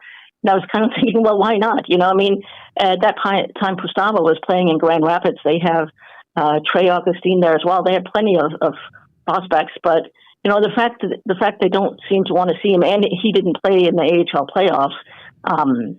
But at the same time, how do you give up on a guy without ever having seen what he can do? But they haven't wanted to see what he could do at the NHL level. I mean, he's played 45 minutes so far. And Patrick Kane, it's an inevitability that he re-signs with the Wings here? Well, I think it was more inevitable before this whole Larkin thing happened. But I do know, Patrick has spoken very, very highly of playing in Detroit, and his son absolutely loves it. So he might be the most crushed if he and Alex DeBrincat's little guy Archie have just the loveliest of friendships. So we'll see. I think it's an ideal situation for Patrick in many ways. I mean, he's right in between Buffalo and Chicago, where he has his roots, and still playing for an original 16. So. But we'll see now, does this Larkin thing affect his decision? And Helene, of course, you probably have heard the Oilers interested in Mike Babcock. He was the Detroit Red Wings coach for a very long time. You got to cover him. Just what can you tell us about Mike Babcock, the coach? Keep your phone to yourself. No, he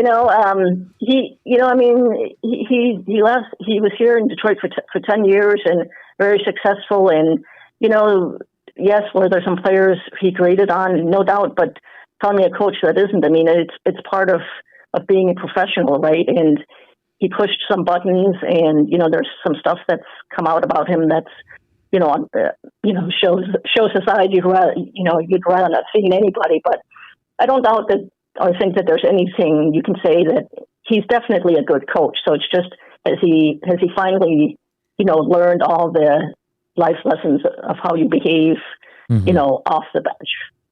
Helene, great stuff as always. Interesting summer ahead for you in Detroit. They're covering this Dylan Larkin situation here. We'll keep tabs on it. Enjoy the summer, and I'm sure we'll chat again. Thank you. Take care. All right. Helene St. James from the Detroit Free Press.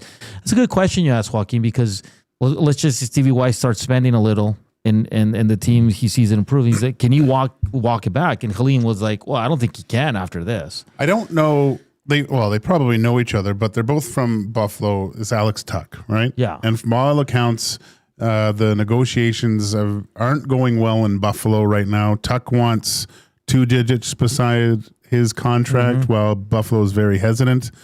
Now, does Tuck move the needle? You get Kane signed again. Not the player he once was, but does that help in Larkin's decision? Because, I mean, when you look at their roster, it's pretty much solidified. They obviously they only have one goaltender signed, but then they have the young guys in Kosa and stuff. So, I mean, there's it's interesting that he said it. But what she said, he had the Olympics killed it. He was on a team, a superstar team, was a huge part of it, and won. Yeah. At the end of it, you get a taste of that. It's infectious. And listen, 10 years without playoffs is tough, man. Yeah. Like that's, you're kind of the face of the franchise now. I think it just stings because he's the captain, Joaquin, and he's bailing on.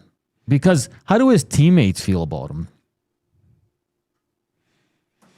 Yeah, that would be interesting. You understand. You have to have some sort of understanding that this guy, he's been there forever. Yeah. His pictures are probably all over the place. Well, he's going from like being a hero for them to like, they're going to hate him if they trade him.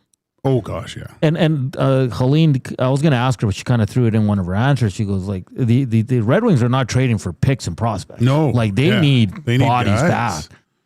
So if you look at Minnesota, you look at Florida, and you look at Vegas, there's not a lot of, like, I'd have to take a deep dive, but a lot of people have been texting in saying they don't have the assets to get it done. But after hearing Helene, they want roster players.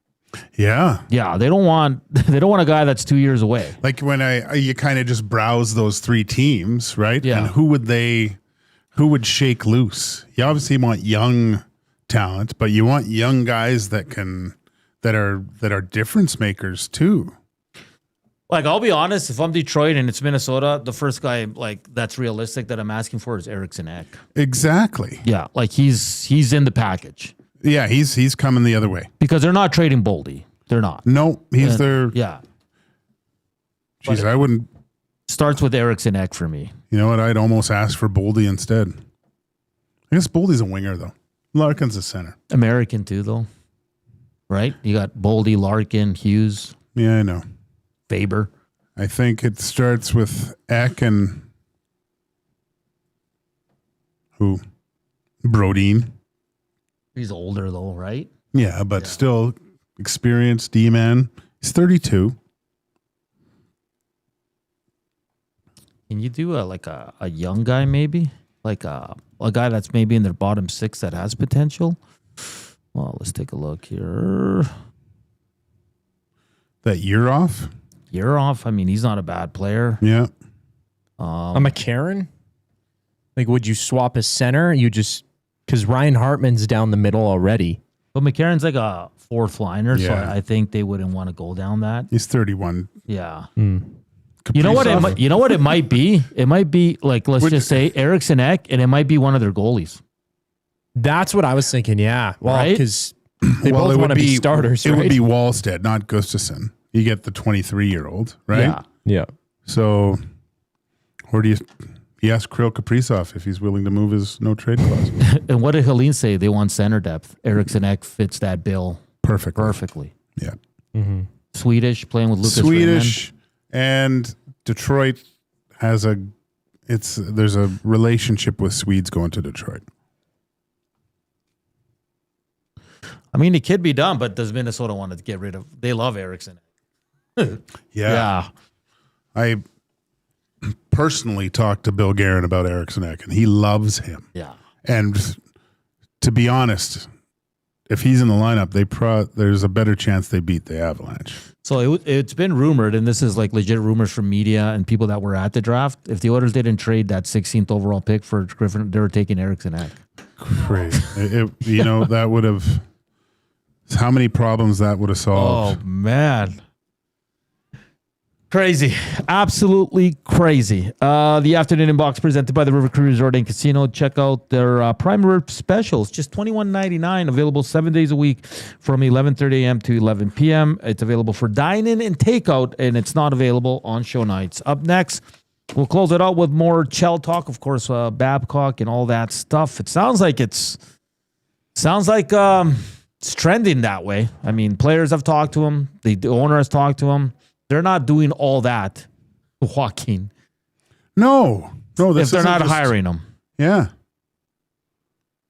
And the funniest thing that's going to happen, they're going to hire him, and 2 days later, Bruce Cassidy's going to land somewhere because they're going to give him permission.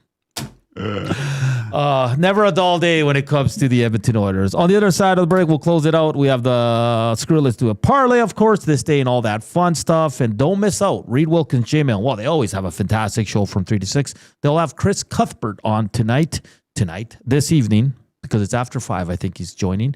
So don't go anywhere. Edmonton Sports Talk, the best in the city. We close it out next here on EST Afternoons.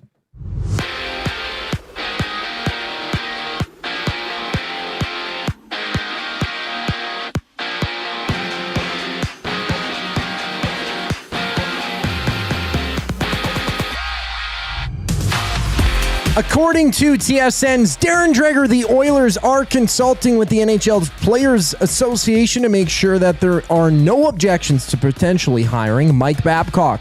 Amid allegations of invading player privacy in 2023, Babcock stepped down as the head coach of the Columbus Blue Jackets. TSN, they've also reported that the Kings have signed Peter Laviolette to a 3-year deal to become LA's new bench boss, replacing interim head coach DJ Smith. Over to Toronto, the Raptors, they've inked general manager Bobby Webster to a multi-year extension, and with the new deal comes a new promotion to executive vice president of the club. Out in New York, the Knicks, they play host to the Spurs. Game 3 of the NBA Finals. San Antonio down 2-0. Tip-off at 6:30. Jays in action tonight. They challenge the Phillies just after 5 for the first of 3 games in their series. Patrick Corbin gets a start for Toronto. Philly countering with Christopher Sanchez. And in soccer news, Canada is taking Moises Bombito's injury day by day after he sat out of Friday's draw against Ireland. Bombito did play June 1st against Uzbekistan, but is still recovering from a broken tibia.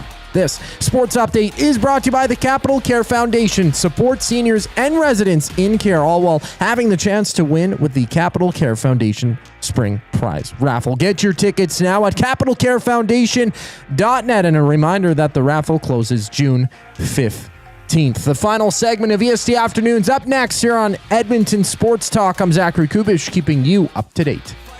Our subs are freshly toasted, stacked high, and crafted to satisfy. Each sub is piled high with premium meats, melty cheese, and toasted to perfection. Firehouse Subs brings bold flavor to every bite, all served on a freshly toasted roll. But we're not just feeding Edmonton, we're fueling it. Dig into the brisket hat trick, piled with slow-smoked brisket and melty cheese. Or go to the Firehouse Subs fan favorite, the Hook and Ladder. Made to order with smoked turkey, honey ham, and Monterey Jack cheese on a perfectly toasted roll. With 15 Firehouse Sub locations across Edmonton and the greater area, it's easy to grab a hot and hearty sub close to home. Firehouse Subs. Hot, hearty, made to satisfy. When gambling, set a budget before you play. Stay informed and visit GameSenseAB.ca to learn how. Remember, if you gamble, use your game sense. Kayaks, bikes, camping gear? Make space for summer fun with Sentinel Storage. Spend more time on adventures with your outdoor gear and less time looking for them. Sentinel Storage. Try 4 weeks free. Visit sentinelstorage.ca for details. It's the weekend. The sun is out, and everyone, yes, even the kids, are bored. Bring them to the Canadian Brewhouse. Our patios have games to keep the whole family going. Rooftop views, real turf to run around on, and misters for when the summer gets serious. Oh, and we've still got the game on. Always. All day, all weekend, all summer. The Canadian Brewhouse. Canada's best patios. You've heard the name, but what does it mean? For over 66 years, William Huff Advertising has supplied signage from screen printing to digital to LED with design, production, and install in-house. It's a one-stop shop for all your signage needs. Edmonton owned and operated, William Huff has been trusted by the biggest companies and teams in the City of Champions and many others across the country to do the job. If you're looking for a way to get the word out about your company or event, they are the answer. Go to www.williamhuff.com. Their results speak for themselves.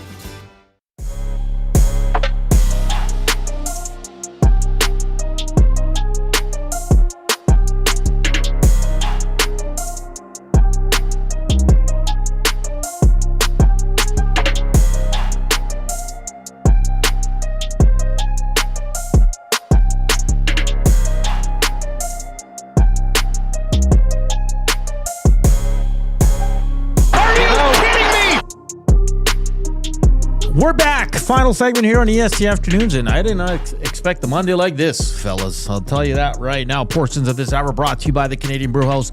Good day, bad day, either way. Happy hours on at the CBH, Monday to Saturday, 2 to 6 p.m. with deals starting at $3.99. The Canadian Brewhouse, your day just got happier. Just a few things on Mike Babcock, because people are like, oh, you know, why are you hating? And not a lot. But Joaquin, his winning percentage with Toronto, okay, was .557. It's not very good. They were better without him. And I'm just so stuck on that the Oilers, in order to have a coach this year, he has to have won a Stanley Cup. Do you know what I mean? Like that's all they're looking at. Well, he won a cup. It was 20 years ago. Not only 20 years ago, it hasn't been done in 50 years. It might happen this year. Yeah. So are you telling me that something that hasn't happened, and I'm referring to a coach coaching a team to a Stanley Cup, going to another team and winning? The last coach to do it, Scotty Bowman, with the Pittsburgh Penguins. Yeah. Right? So with the Pittsburgh Penguins? No. Was it? Yeah, I think he was with the Pens. Didn't he win with the Penguins? Who was Scotty Bowman coaching the first time? Winning it as a coach? It would have been Detroit. Probably Detroit. In Montreal? Or who was it with? No, it was with Detroit. Yeah, but he won with... it was Pittsburgh, yeah. Was with Pittsburgh? Mm-hmm. He coached Pittsburgh? Oh, right, in the 90s. 91 and... 91, Yeah, 92, 92, 93, the second. Look, I was born in the 70s, raised in the 80s, and partied in the 90s, all right? So no one's had a life like me, really. Select few now. But there's a different time back then, man. Yeah, it's 20 years ago. Like, okay, he's a hard ass. Okay, maybe that's what this team needs compared to Knobloch. Sure. But there's damaging things he does to players mentally. The whole phone thing, he didn't even coach a game in Columbus. He didn't have a lot of success with the Toronto Maple Leafs. He hasn't won a round in the playoffs since 2013. He hasn't won a cup since 2008.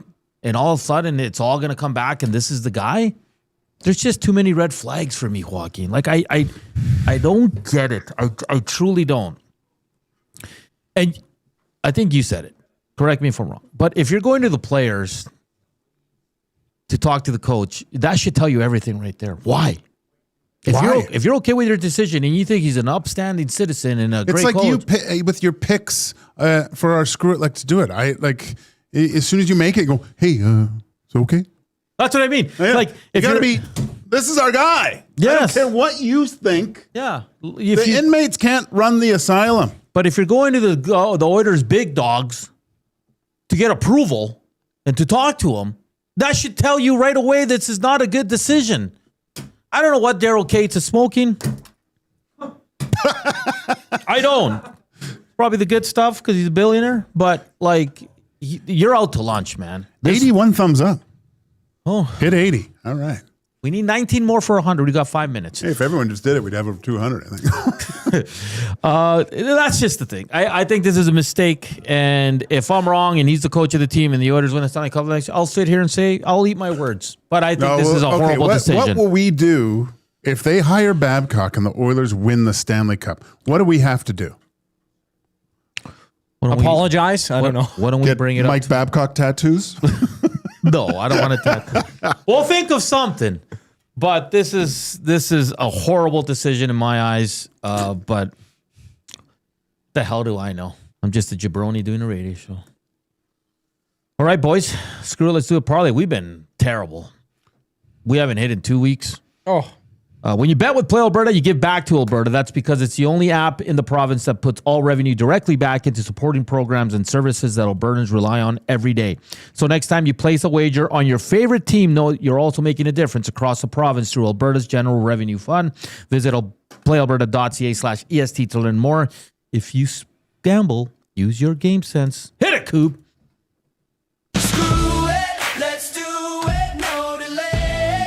Take a risk today. No sense being safe. We need a huge payday. All right, fellas. What you thinking tonight?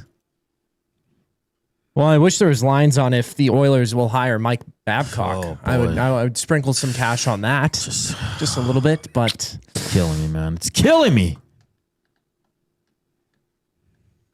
There's a lot going on, at least in baseball. I mean, Game 3, obviously, NBA Finals. Tons of other bets already up there on playalberta.ca under EST specials as well. Well, you know, I'm going to go with my gut. Okay. The Blue Jays are underdogs against the Phillies. I'm just going to go straight up. Toronto Blue Jays money line plus 145. You know what's crazy, Coop? I was going to pick. I was going to pick that too. I was going to pick the exact same thing. I got there first. Okay, do you want to go next? No. Okay. Because now I got to pick something else.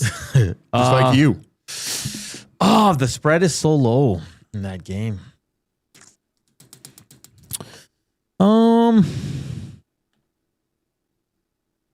Yikes. Yeah, I'm gonna take the Spurs to cover.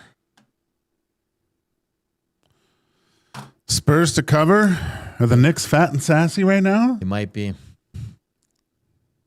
It's only 2, but if they win, then we get it, right? It's not going to be that easy, I don't think. So, Spurs to cover. Oh, man.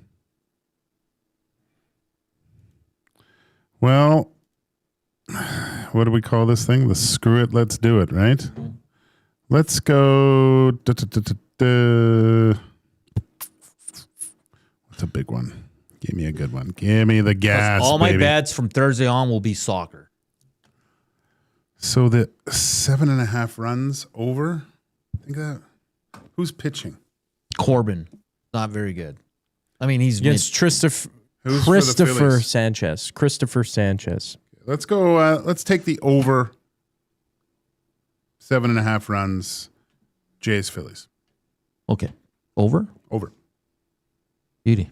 There you have it. Jays Phillies over 7.5 runs. Spurs to cover. And Jays money line. That is your screw it. Let's do it. We gotta hit one, boys, because we've been ice cold. Ice cold. Project Dumpling sounds like Babcock. It is after Rishog's latest tweet. Well, did he put something new? Yep, 3 minutes ago. Sounds like the Oilers leadership group is firmly behind the Oilers going down this path. Babcock did meet with them to discuss things. It's critical time within this organization, and it would seem they feel whatever negative publicity may result from this is trumped by the level of urgency to get over the hurdle and win a cup. Cates hasn't hesitated to make these types of moves in the past. So there you have it, folks. Sounds like more than likely it's going to be Mike Babcock, the new coach of the Edmonton Oilers. Well, and his son just got hired as the head coach of the Brantford Bulldogs last week. Michael Babcock as well. Just, I don't know, some news that came out. That was a team who had the nobody cares, work harder. Was that not the slogan that they had in the playoffs for the His OHL? son's name is Michael? His son's name is Michael, yes. Sanchez is the best pitcher in MLB, Old Gill says. What? Could have fooled me. All right, so there you have it. Rishog saying the leadership group is behind this. Nothing else to say, Joaquin. Yeah. We'll keep breaking this down tomorrow. See what we do tomorrow. And go from there. Don't go anywhere. Reed Wilkins, Jay Milne coming up. They have Chris Cuthbert coming on. Don't go anywhere. And they're going to get into the Elks game. Of course, this Mike Babcock news as well, as it sounds more and more like this is going to happen. And big preview Game 3 NBA Finals as well. A local guy who's now the AC of the Charlotte Hornets, Jermaine Buckner, also joining us later on as well. All right, for Joaquin and Coop, big shout out to Justin Rankin, Mike Curry for setting that up, and Helene St. James for my guy Joaquin and Coop. I'm Hernan saying enjoy the rest of your Monday. Chowders.